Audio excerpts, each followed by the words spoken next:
Welcome to the Mindful Love podcast. My name is Tabitha MacDonald. I am an intuitive coach, and I am very excited to have a special guest on the podcast today.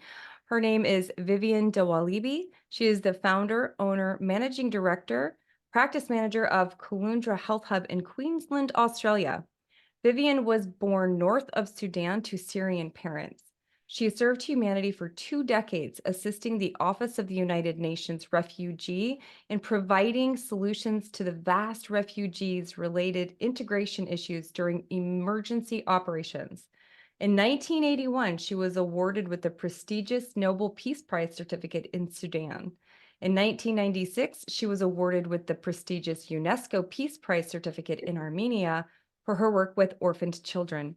She continues to be of service to those in need by running 2 heart-centered businesses, providing vital healthcare services to the community, a testament to her unwavering commitment to fostering well-being and accessibility to critical healthcare resources to an underserved population.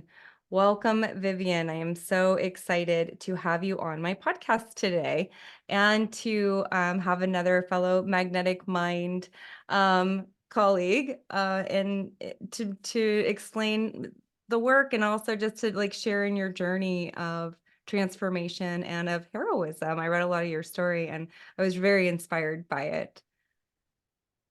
Thank you very much, really, Teresa. It's my honor to really meet you and be part of your podcast service.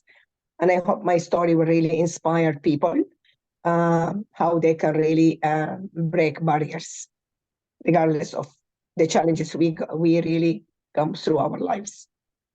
I love that. I think that we need more tales of heroism in our world, flooding the media so that people know what's possible.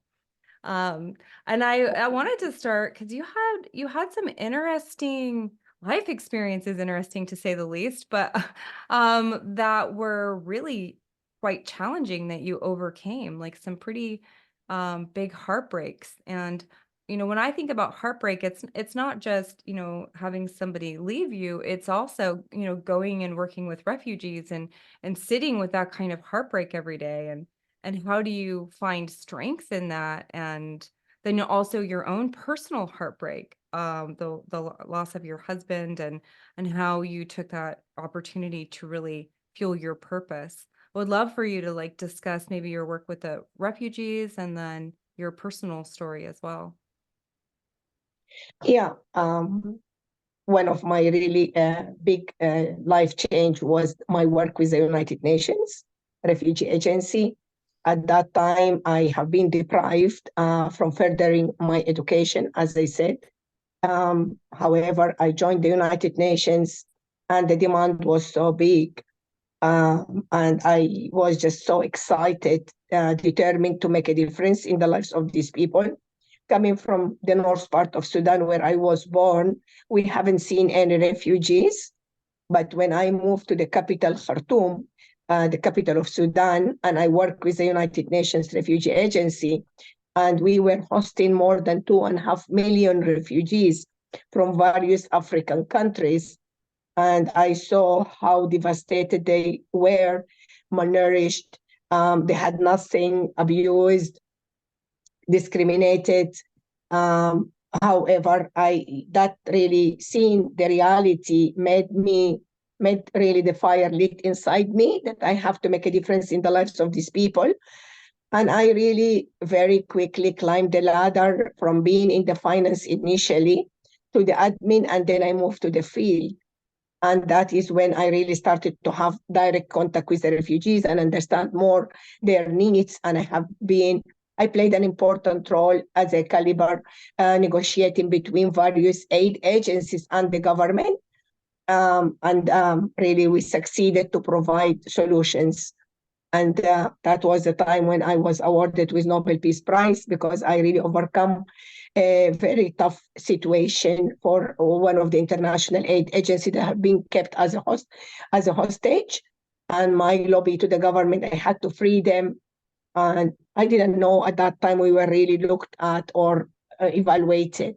For me, it was my mission no understanding very well. My mission is there to serve, and regardless whatever the situation, how tough it is, it didn't really bother me. I was focused on the end result of helping these people, making a difference in their lives. It was a very tough operations, but again, as I said, my strong inner fire was to help people That's and make really a amazing. positive in their lives.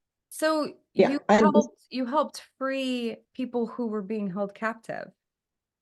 correct. Wow.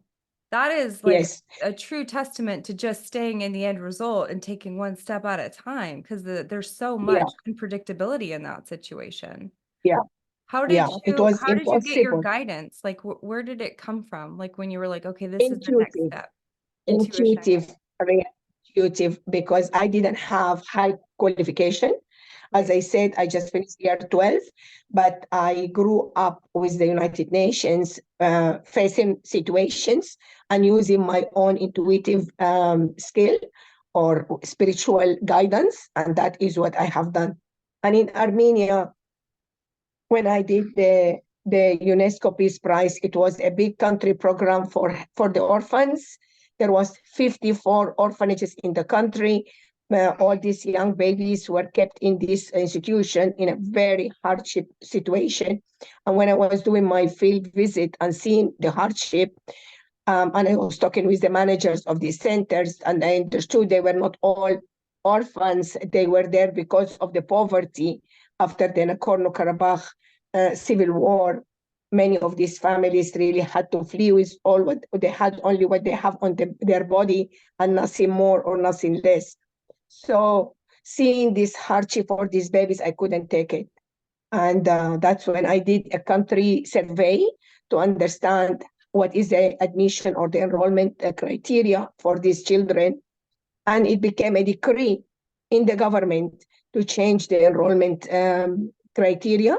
And I was awarded by UNESCO Peace Prize for this service. Wow, I so did as you well. looked at a widespread governmental problem and you said, I have a solution that's going to help everyone. And you really stayed in your authority on it. And I want to Yes, commend you for doing that without education, because I know a lot of people have imposter syndrome because they don't have the degree to back their vision or their dream. But intuition, I think, will sometimes, I mean, in my experience, has overridden the need for that. And I love that for you sure. wouldn't let that hold you back, that you followed your intuition and knew that you were supported. That's amazing, because that makes um that makes massive changes in not just your life but so many people's lives. Yeah, very true. I used to have that limiting belief inside me. I'm not good enough because I work with all masters and degrees, and I am here only with year 12. But my determination to make a difference was the key to my success. And I really managed to work even with the government in Armenia. And I was threatened to really leave the country in 24 hours if I open my mouth and speak anything about mental health institution. And I couldn't take it because I knew there was a need. They were just keeping people, not even with mental health issues, kept isolated in that horrible condition. And I went really all the way from the social minister to they pushed me to the education minister, from the education minister to the health minister. And when I reached the health minister, he warned me, in 24 hours, you have to deport Armenia if you open your mouth on this matter. And Wow. that did not even stop me. I really pursued and I really made a big change to that institution. I was given a green light to go and assess, and we developed that place to a different acceptable living condition. So for me, it's my determination. Nothing will stop in front of me when I know there is a need, and I came to know that there is a need. I could not take it to stop. That is really inspiring. That's amazing. What like what gets you through the days where you have doubt and fear? Like when you were going through all of that, because you've had other heartbreak as well. What has gotten you, what gets you through the days where you're like, oh my gosh, I could die if I continue this work? What got you through it?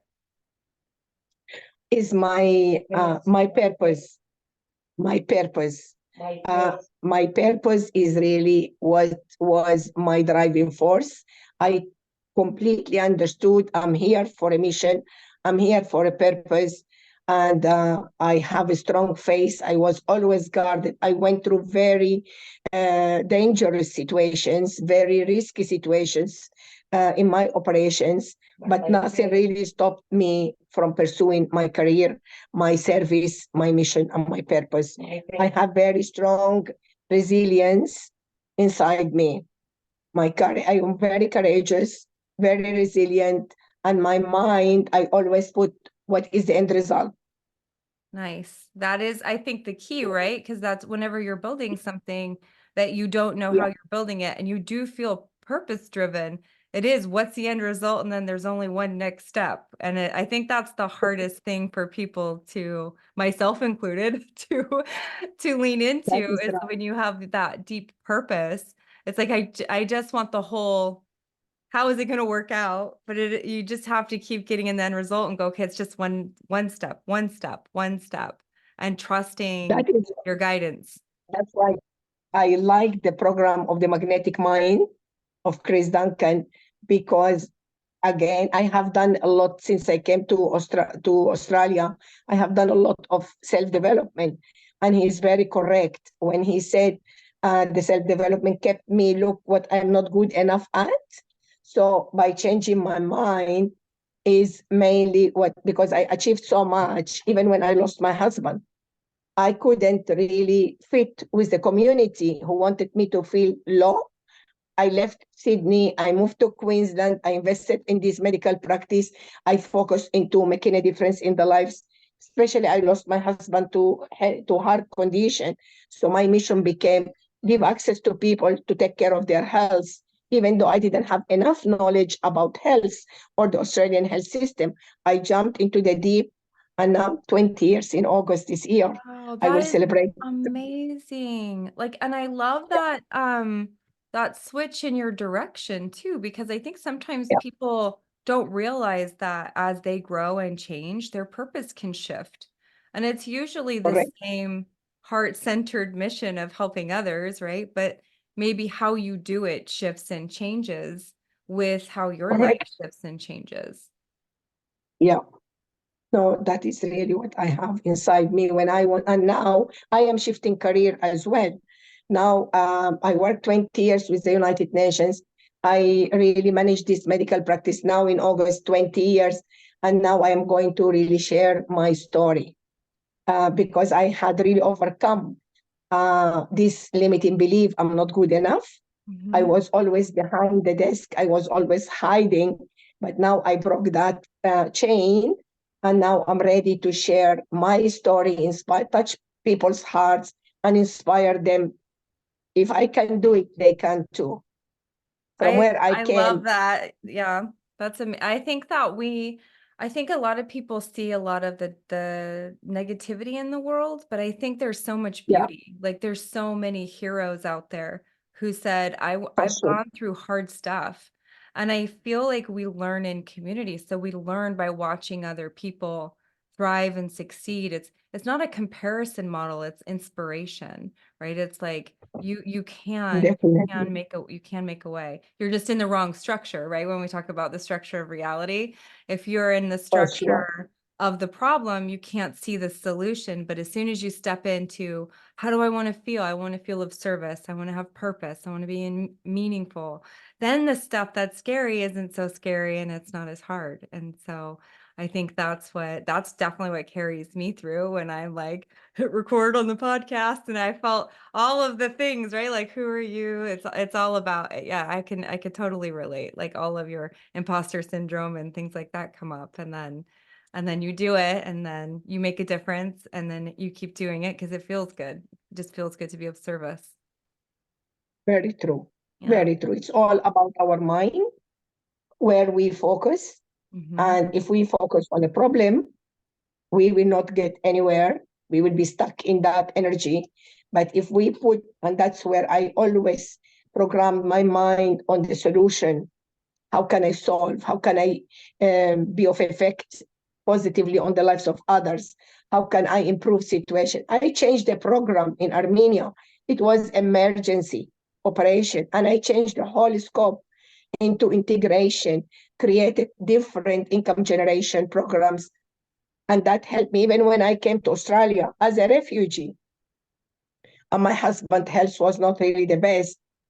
I couldn't stay. I couldn't really, I couldn't. I really was hit by depression, but I didn't really stay. I went to the church. I established a welfare association, and I did a survey to the needs of the community. I created an accredited training course on certificate for small business management. And I received funds from three levels, from the federal to the state to the local government. I run 6 weeks courses to help people to have an identity. They That's are not here just a amazing. number. Yeah, Yeah. because that's always my belief. And that's what I really lost when I came to Australia, because working for the UN, you feel you have an identity. But when I Absolutely. came to Australia, I had to build my identity. I had to create it. And that was one of my really strengths that really helped me keep on going. I'm not here a number. I am here with an identity to really contribute. And that's where what I have done. And when I lost my husband, again, I have done a lot in Caloundra, in the medical practice. I developed it and I gave different services to the community. And now I'm really ready to hand it to other doctor who will continue my mission. Oh, And I that's won't sell to amazing. yeah, I want to sell it to someone with a similar values and mission to give access to the people with Yeah. love and care. I love Yeah. that. That's such a powerful gift. I work in my other, my day job is I work with pain, and that's what I do for a living is I treat pain. And I love that there's people out there who are offering services to people who are in pain or who don't have access to health, because I think it's needed. And it's important that people know. I mean, I know that when you're in pain or you're sick or you don't have access to health, that the fear that that creates within a person is really intense, and then that makes the problem even bigger. So I love that. I have a very similar heart-centered mission around healthcare, but that's my passion project. So, um, Yeah, that's right. Yeah. so, can we talk about how you got through the grief and the loss of your husband a little bit? Because I know that I have some clients that I work with who really get trapped in the grief of losing a loved one. And I think that um it's one of those things that can feel hopeless, I guess would be the word. Like, how did you, if you were going to be talking to other women out there who've lost their husbands or husbands who've lost their wives, or even, any family member, what kind of words of encouragement would you give them to help them? Coming, yeah, really very, very valid question. Coming from a culture where a woman has to have a man to support her. And after losing my husband, and I felt really initially, that was at the very beginning of my grief, I felt lost. And I determined that no, I have to change my perspective. I started to look on the life my husband lived, how we lived together, because he was a UN volunteer as well. He served humanity as well. And he used to be a head of office, and he has done great deal of work to help elderly refugees, single women refugees, single men refugees. We built shelters, we did agriculture, we did a lot. And so I really changed my perspective. Instead of going feeling the loss, the feeling of the loss was there, but I didn't really energize it. I changed my perspective into celebration. I was celebrating his great deed, what he has done, what he has contributed. And I believe that is everyone has a journey. We are all starting from a point A and we will end up in point B. So it is my belief and my change of perspective instead of just sitting, and that is what I felt. I don't fit within my community because they wanted me to really fit into the misery of losing your husband. Oh, you are young to be, and I was only 46 when I really lost my husband. 3 years only new arrival to Australia, just resigned from the UNHCR after 20 years. A lot of big changes in my life, but and the change was really big. But my determination to always look at the positive side and help me determine. Even I left all my family in Sydney. I moved by myself with my son to Queensland because I always believe in creating a new change. And that is what happened. That resilience, that courage, that strength, that positive thought, determination helped me to overcome all this. And buying a medical practice without being clinical or experienced in the health system in Australia helped me to really dive in and focus on how I can learn. How can I accredit the center? How can I be of service to the community? And all this helped me to shape, and time passed by. And I felt year after year that I'm more stronger. And when initially, when I used to remember my husband, I used to cry. But later, I just started to feel peace that I am continuing his mission. That's And so continue. beautiful. That makes my heart happy because, I think that we always hear a lot of stories of unhappy relationships. And to me, that just gave me like a heart, like a big heart where it was like, oh, I love that how you can find love and service together and celebrate their life. And when we are allowed to feel sad and grief, but it is the celebrating of the experience that you had together and the life that he lived and the beauty that he created in the world. Like that's just so inspiring, and that just makes my heart like super I big. did the same with some ladies who lost their husbands. We created like an inner circle, and we were just talking about the grief and how we can just change. Even at one stage, one lady had 52 years experience with her husband, and she just lost him. So we had to really break through all the obstacles of her mindset to really change the perspective. It took a little bit of work, but at the end, she felt so relief. No more grief, but appreciation. Oh, And what a really, we were beautiful celebrating the gift. memories that they left us with.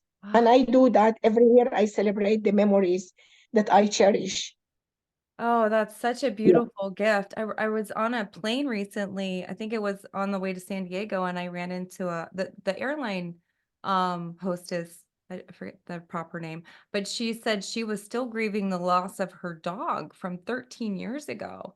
And I thought, oh, I wish I could help you shift and shift into it. But you don't like uninvited advice when you're like seeing someone, I don't want to impose my beliefs on people, but it did make me realize that people can get trapped in grief for so long, and that the people absolutely. who they lost probably don't want them Correct. stuck there. They want them to live Correct. and carry on. Correct. And the people you surround yourself with makes a big difference. If we are really surrounding ourselves with people who have no hope, who have no vision, and they are just living day after day with no purpose, it makes it hard to really help them shift. But when you stand up and show them, this is where I was, and this is where I am, and these are the steps I took to take responsibility of my life, because I can choose to be miserable and not be effective to anyone, or I can stand up strong and courageous and have better impact on people's life, because we are all one energy, and our energy really affect others. And that is the talk Absolutely. I had to really show her. If you are this sad, uh, and this particular lady, she didn't even knew how to use a credit card Wow. Oh, because she was so much dependent on her husband. And now that support is no longer there, and she had to learn baby steps how to shape her future. And we made it simple for her, not to think it's so big on your mind, to feel overwhelmed. Baby steps. And she is now so contributing to others as well. It's it's amazing. amazing. What a beautiful gift. And it is leadership, isn't it, in our communities, and showing people what it looks like to have resiliency and not to be Yeah, afraid of vulnerability, right? So, I mean, that's a key for me. for So sure. when I think about, because you said you have a son, I have a daughter, and whenever I think of my past self, the one who was struggling, I always think, ooh, what would I tell my past self? Maybe that I could tell my daughter so that, she has less struggle in her life. What are some of the things that maybe you wish you could go back and tell your past self, the one who was struggling or having a hard time or questioning herself on her journey? Yeah. Uh, when I look back, I can tell my inner self or young self, I'm grateful for the challenges that I went through, um, even though they were really tough sometimes. But every challenge I went through was an opportunity for me to become stronger and build strength and courage and overcome obstacles. That was one of the things. And one of the other things is uh, to celebrate.